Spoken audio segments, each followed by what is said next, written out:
No dia 6 e 9 de agosto de 1945, o segundo sol brilhou no céu do Japão. It is an atomic bomb. It is a harnessing of the basic power of the universe. The force from which the sun draws his power has been loosed against those who brought war to the Far East. Não era um astro de luz, não era uma fonte de vida, era uma fonte de morte. Em cima da cidade japonesa de Hiroshima e Nagasaki foram lançadas 2 bombas atômicas para encerrar de vez com a Segunda Guerra Mundial. We are now prepared to destroy every productive enterprise the Japanese have in any city. O número exato de mortes nunca vai ser conhecido. Milhares de pessoas foram simplesmente pulverizadas, sem deixar rastros. Os cálculos apontam algo em torno de 150 mil a 250 mil mortes em questão de instantes. O que a gente vai mostrar agora para vocês é como isso aconteceu. Vamos acompanhar quem estava no avião que lançou a bomba e, mais importante, quem estava no chão quando a detonação aconteceu. Foi o maior e único ataque nuclear da história. Hoje o horror é o protagonista da nossa história. Olá pessoal, Peter aqui. Se você acompanhou o filme Oppenheimer, você pode ter estranhado um detalhe, né? Em nenhum momento a gente vê a consequência real do que os cientistas produziram. O próprio Oppenheimer tem visões sombrias, mas o filme não mostra o resultado concreto da criação da arma nuclear. O filme não mostra os bombardeios de Hiroshima e Nagasaki. Foi direção criativa do diretor Christopher Nolan ou foi vergonha? Agora, 80 anos depois desse ataque, a gente continua com medo. É o medo de que tudo aquilo se repita. E é muito importante, galera, que cada um de nós, cidadãos desse mundo inteiro, que a gente compreenda como foi o inferno que foi. É muito importante que a gente entenda para que aquilo nunca mais aconteça outra vez. Tá tudo documentado, com detalhes. A gente vai imaginar alguns detalhes aqui e ali, mas todo o resto foi real. 2 cidades foram arrasadas por artefatos nucleares que tinham só uma fração do poder de destruição das armas atuais. É muito importante que isso nunca seja esquecido. Então, antes de a gente entrar nesse assunto, eu queria convidar vocês a se inscreverem nesse canal que ainda está nascendo. É um bebê embrionário acontecendo agora. Todos vocês estão chegando aqui agora, estão vendo um canal novo nascer. Esse vídeo deve ser o 7º vídeo, ainda estou conseguindo contar.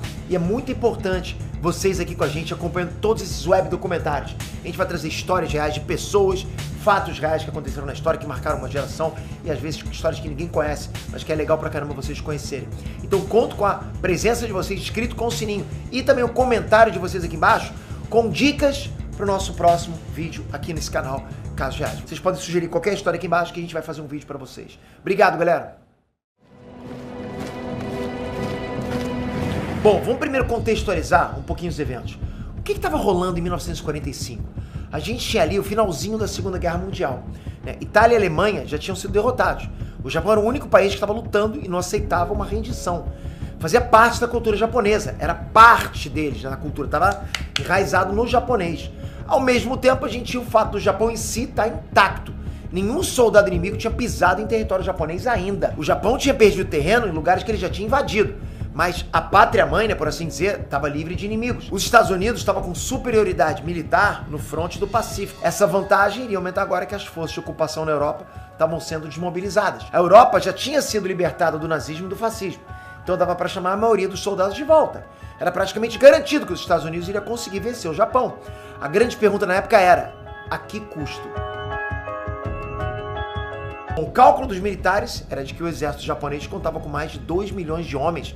Eles ainda poderiam armar e treinar 28 milhões de civis para resistir. Então, tomar o Japão seria uma tarefa muito difícil, que poderia levar anos, poderia provocar baixas maciças dos dois lados. Um estudo conduzido pelo Estado-Maior das Forças Armadas Americanas calculou que os Estados Unidos perderiam algo em torno de 4 milhões de homens, enquanto os japoneses sofreriam baixas próximas de 10 milhões de pessoas. São números astronômicos, impensáveis, né? Brutais. Infelizmente, a única solução para evitar isso também era uma solução brutal: lançar armas atômicas em solo japonês. Sadao lembra que a infância dele foi o melhor dos tempos, né? Ele morava perto da praia, ia pra lá pra pegar conchas, caranguejos e peixes. Eram as pequenas aventuras dele. Bom, enquanto o pequeno Sadao estava pegando tatu na areia, Paul Tibet estava terminando a faculdade de medicina na Flórida e fazendo uma especialização para se tornar cirurgião de abdômen na Universidade de Cincinnati. Foi então que o Paul percebeu que não queria nada daquilo. Ele queria seguir o sonho dele e o sonho dele era voar. Em 1938, o caminho mais rápido e barato para um jovem conseguir voar era se alistando na Força Aérea, pelo período mínimo de 3 anos, acompanhando. Quando o período terminou, era 1941. O Japão tinha bombardeado a base naval americana de Pearl Harbor. Estados Unidos entrou oficialmente na Segunda Guerra Mundial. A state of war has existed between the United States and the Japanese Empire. Paul Tibbets já tinha se tornado capitão e foi convidado a permanecer na Força Aérea por tempo indeterminado. Bom, enquanto Paul estava lá fazendo os primeiros voos dele de combate no norte da África e na França ocupada pelos nazistas, Sadao Hirano viu a infância dele terminando. A brincadeira de pegar peixes e caranguejos na praia se transformou numa forma de colocar comida na mesa da família. Todos estavam ajudando, todos. O Japão estava afundando até o pescoço numa guerra que se espalhava por quase todo o Oceano Pacífico. Os anos se passaram, Tibbets foi chamado de volta para os Estados Unidos para se especializar na pilotagem dos bombardeiros B-29. Sadao via o dia a dia se tornar cada vez mais difícil para ele e para a família dele, mas tinha esperança. O Japão era forte, o Japão iria vencer aquela guerra. O Império se tornaria glorioso. No final de 1943, Paul Tibbets recebeu o chamado do destino. Ele lembra de ter sido convocado por um general de alto escalão para o escritório dele, né? Assim que ele entrou, o general certificou de que a porta estava trancada. O general sentou na mesa dele, olhou para os lados, né, meio que para ter certeza, né, de que só estavam eles dois ali na sala, né?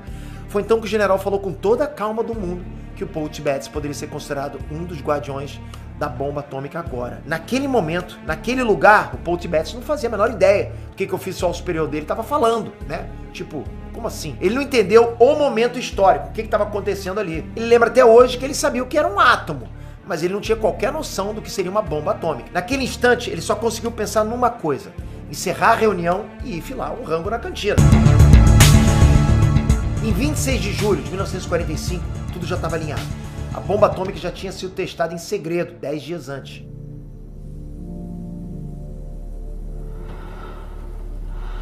O presidente dos Estados Unidos, Harry Truman, ofereceu um acordo de paz aos japoneses, em troca de rendição incondicional imediata. Se os japoneses se recusassem, eles sofreriam, nas palavras do presidente, That bomb has more power than 20,000 tons of TNT. If they do not now accept our terms, they may expect a rain of ruin from the air, the like of which has never been seen on this earth. O mundo não tinha a menor ideia do que ele queria dizer com essa frase.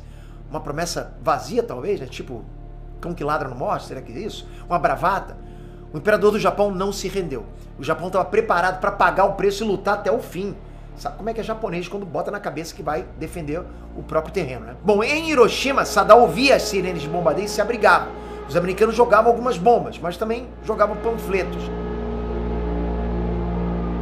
Sadao sabia o que tinha nos panfletos. Eram panfletos escritos em japonês, sugerindo que o povo abandonasse a cidade para não sofrer o pior. Mas o Sadao também sabia que era ilegal pegar ou ler esses panfletos. Era um crime contra a pátria, né? Contra a honra do Japão. A ordem do governo era para prender qualquer pessoa vista com um desses panfletos do inimigo. Então o Sadao viu os panfletos pairando no ar, né? Uma chuva de papel, mas ele não pegava nenhum deles. Eram mentiras, eram palavras do inimigo. O imperador Hirohito tinha falado na rádio, o Japão não iria se render. Enquanto Sadao tentava continuar a rotina dele, o Paul Tibbets estava angustiado. Ele recebeu ordens para não decolar, para permanecer na base. Ele viu os bombardeiros decolando quase todos os dias nas últimas semanas. Ele não podia estar em nenhum deles. Esses voos eram testes. Foram mais de 50 testes no céu japonês, carregando bombas falsas ou bombas convencionais. Era necessário que as defesas japonesas se acostumassem com esses sobrevoos, né? Era necessário também que o caminho para os alvos fosse mapeado com precisão. Era necessário fotografar os alvos, mas Paul Tibbets não podia embarcar. Se por acaso o bombardeiro fosse derrubado, Paul Tibbets não poderia cair nas mãos do inimigo e não poderia ser interrogado. Então ele ficava, ele não podia ir. Ele ficava no solo vendo outros fazendo o que ele tanto queria fazer, voar, combater. Em 30 de julho de 1945, chegou a encomenda. Era uma bomba de 4 toneladas, com um design que não era muito diferente de tantas outras bombas lançadas em solo inimigo antes. Era um artefato tão modesto, né, que tinha o apelido de Little Boy, garotinho em português. Paul Tibbets pode ter esnobado a bomba, né? Pra que tanto alarde para soltar uma única bomba? Por que voar um B-29 com um único artefato? Ele não sabia, mas dentro daquela cápsula tinha 64 quilos de urânio 235. Não importava. Para ele e para o time dele era só mais uma missão, né? Como tantas outras. Finalmente, ele teria autorização para pilotar.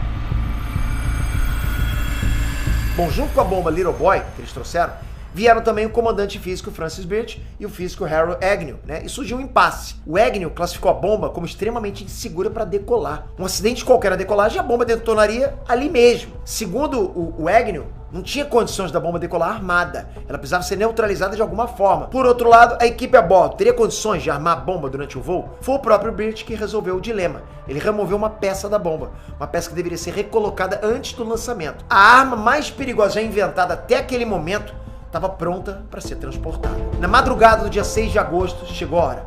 A previsão do tempo era céu limpo, ventos leves, um céu de brigadeiro. O coronel Paul Tibbets estava perfeitamente desperto e pronto para o serviço. Ele se encaminhou para o bombardeiro dele, um B-29, que era batizado de Enola Gay. Era o mesmo nome da mãe do Paul Tibbets, a senhora Enola Gay Tibbets. Então era um pedaço do amor de mãe numa terra distante. Talvez Paul tenha dado até um sorriso ao se aproximar do avião. Talvez ele tenha se lembrado da torta da maçã que a mãe dele fazia, né? Do abraço carinhoso da infância, do susto que a mãe levou quando o filho largou a medicina para se alistar na Força Aérea. Bom, agora a senhora Enola Gay estava ali, com ele, em espírito. Faltando 15 minutos para as 3 da manhã, o Enola Gay decolou da base naval de Tinian, nas Ilhas Marianas, no meio do oceano. Lado a lado com ele, decolaram mais 2 bombardeiros B-29 para observação e suporte. A esquadrilha também contava com mais 4 aeronaves para reconhecimento e análise dos efeitos da explosão. Só o Enola Gay tinha carga explosiva, e essa carga explosiva era composta por uma única bomba. Foram 6 horas de viagem sem nenhum incidente. Sadao Hirano dormia quando Enola Gay decolou. Quando o rapaz finalmente acordou para ir para a escola, para começar os trabalhos do dia, a bomba foi engatilhada em pleno voo. Ele vestiu o uniforme, tomou o café da manhã dele, se despediu dos pais e saiu. Nesse momento, o avião Straight Flush sobrevoou Hiroshima e reportou: tudo tranquilo. O dia estava lindo. Para os japoneses e americanos, o dia estava lindo. Quando Sadao Hirano estava chegando na escola, o tenente Morris R. Jepson removeu a última trava da Little Boy. 8h09 da manhã, o coronel Paul Tibbets atingiu quase 10 mil metros de altitude sobre Hiroshima. Estava indetectado completamente. Ninguém conseguia detectar que o avião estava ali em cima. Ele iniciou a arrancada final em direção ao ponto de lançamento. Foram só 6 minutos. 8h15 da manhã. Little Boy foi lançada para fora do avião e levou 44 segundos para atingir o ponto de detonação. Foram os últimos 44 segundos de vida para dezenas de milhares de pessoas. Imediatamente, o Enola Gay fez a curva para voltar e se afastar ao máximo da explosão. 8h15 da manhã, todos os alunos da escola do Sadao Hirano estavam reunidos no pátio para receberem as instruções do dia. Normal, todas as crianças. Às 9 horas da manhã, eles deveriam estar no centro da cidade para começar mais um trabalho de demolição. Foi quando todos viram um flash alaranjado, muito mais forte do que a luz do sol. Não tinha sombra no pátio, todos foram atingidos em cheio pelo clarão. Só 3 pessoas a bordo do Enola Gay sabiam o que estava acontecendo. Para o resto da tripulação, era um bombardeio normal. Não fez diferença. Tanto quem sabia quanto quem não sabia ficou em choque. Eles receberam instruções para usar óculos de proteção. Mesmo assim, o clarão que veio pelas janelas era arrebatador. Paul Tibbets lembra de alguém lá dentro dizendo: "Oh my God, oh meu Deus."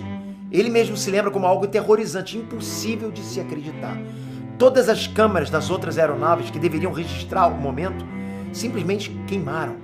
Só uma filmagem se salvou naquele dia, uma filmagem feita de dentro de um dos aviões, com uma câmera que tinha sido contrabandeada por um tripulante. Só 1,4% do material radioativo da Little Boy realmente detonou. Menos de 2% do que ele poderia fazer. Olha isso. Esses 1,4% causaram uma explosão equivalente a 15 mil toneladas de dinamite.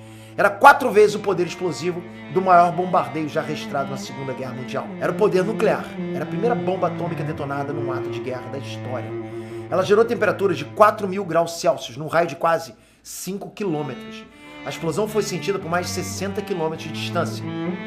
O calor emitido queimou instantaneamente todas as crianças no pátio da escola do Sadao Hirano. Mas a queimadura não foi a primeira coisa que ele sentiu. A primeira coisa que ele sentiu foi um impacto. A onda de choque espalhou todo mundo em todas as direções. Sadao desmaiou. Quando ele se levantou, a sede veio. Uma sede profunda. O ar estava seco e era muito difícil respirar. O ar estava cheio de partículas, cinzas. Então ele ouviu os gritos. Crianças chorando, crianças chamando pela mãe, crianças gritando de dor. Quando Sadao conseguiu olhar em volta direito, ele viu que todos estavam queimados. As roupas tinham sido rasgadas pela onda de choque. A pele estava exposta. Em muitos deles, a pele estava caindo, como tira de roupa. A dor apareceu de forma intensa. Bom, a bordo do avião, Enola Gay começou o longo voo de volta para Tinian. A tripulação abriu e dividiu o sanduíche de presunto que tinham trazido para a viagem. Sadao Hirano não fazia ideia do que estava por vir. Ele e mais 2 amigos resolveram fugir para uma colina próxima. O que eles viram no caminho foi um pesadelo interminável. 2/3 de todos os edifícios da cidade de Hiroshima foram reduzidos a ruínas. Era muito difícil reconhecer ruas e avenidas sem os prédios. Tudo era igual na devastação. Pessoas gritavam presas entre os escombros ou por causa das queimaduras de corpo inteiro. Ao mesmo tempo, a cidade ardia. Todos os pequenos focos de incêndio se juntaram para formar uma única tempestade de fogo que se alastrava. Então aqueles meses e meses, de trabalho para criar linhas de contenção não serviram para nada diante de tanto calor. Pessoas que estavam soterradas foram engolidas pelas chamas. Multidões pularam os rios para tentar escapar das temperaturas altíssimas. Muitas se afogaram. Os incêndios levaram 3 dias para se apagarem.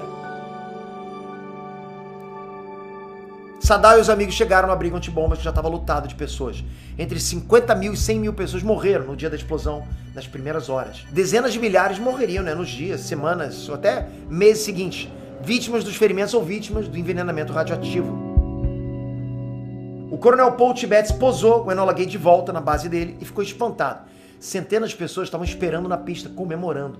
Tinha generais que ele nunca tinha visto antes. Oficiais de altíssima patente, todos celebrando. No momento em que Paul Tibbets colocou os pés na escada de descida do avião, ele já recebeu uma medalha de honra no peito. Missão cumprida. Um marco histórico. Sadao e os amigos dele ficaram um tempo do lado de fora do abrigo. Ele lembra até hoje de ver um homem com mastro de madeira fincado na barriga. Soldados tentaram remover o mastro de madeira e não conseguiram. Depois de um tempo, Sadao e seus amigos começaram o longo caminho de volta para suas casas. Se é que essas casas ainda existiam. Eles não tinham forças. A pele dos braços estava pendurada. A única forma possível de andar era de cabeça baixa, com os braços esticados para frente. Ele mesmo descreve a cena. Eles eram como fantasmas, vagando pelo inferno. No caminho, eles conseguiram encontrar 3 baldes de água. Foi isso que deu forças para eles continuarem. Sadao Hirano chegou em casa às 6 da tarde, quase 12 horas depois de ter saído naquela manhã. Os pais dele estavam bem. Sadao morava no subúrbio. Foi a mãe dele que reparou que ele tinha os dedos das mãos fechados, como se estivesse segurando alguma coisa. Ele abriu os dedos um por um, com esforço. O que ele estava segurando era um amontoado de pele, a pele dele. Um amontoado de pele que ainda estava conectado com o braço dele. A mãe teve que usar uma tesoura para cortar o que faltava. A mãe limpou as feridas com álcool de saquê, deu uma dose para o Sadao e ele apagou. Sadao Hirano ficou na cama por 20 dias seguidos, em dor. Enquanto Sadao Hirano dormia, o Enola Gay decolou mais uma vez. Dessa vez, Paul Tibbets não era o piloto e o Enola Gay não estava carregando uma bomba nuclear. O Enola Gay fez parte da esquadrilha de outro avião para outra cidade, levando outra bomba. A cidade era Nagasaki. Em 9 de agosto, 3 dias depois de Hiroshima, os Estados Unidos lançou a segunda e última bomba nuclear contra um alvo militar. Mais 70 mil pessoas foram mortas em Nagasaki. Quando Sadao Hirano finalmente conseguiu se levantar da cama, o Japão já tinha se rendido. A Segunda Guerra Mundial tinha acabado. As cicatrizes da bomba continuaram no corpo do Sadao Hirano por toda a vida dele. As cicatrizes da bomba atômica continuaram na mente das pessoas por décadas. Hiroshima e Nagasaki foram uma amostra do potencial de um novo tipo de guerra. Um novo tipo de guerra que, felizmente, nunca se repetiu. Toda vez que o noticiário fala sobre o risco de guerra nuclear, é desse tipo de horror que a gente está falando. Só que muito pior, 1000 vezes pior. As armas evoluíram, O potencial destrutivo aumentou exponencialmente. Um novo ataque nuclear, onde quer que seja, dificilmente vai deixar sobrevivente, Não tem como. Cada história é uma história diferente. E essa foi uma história que jamais deve se repetir, pro bem de todos nós. Se você gostou dessa história, a gente conta muito com a sua inscrição e com o seu comentário aqui embaixo. Comenta aqui, dá uma sugestão pra gente do que você acha que a gente tem que trazer no nosso próximo vídeo aqui dentro desse canal. Mas mais importante, se inscreve nesse canal.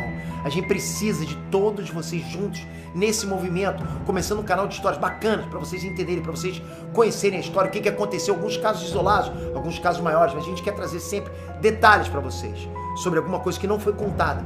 Por isso que eu acho legal você estar aqui com a gente. Obrigado de coração. Conto com a sua inscrição. Até a próxima, galera. Fui!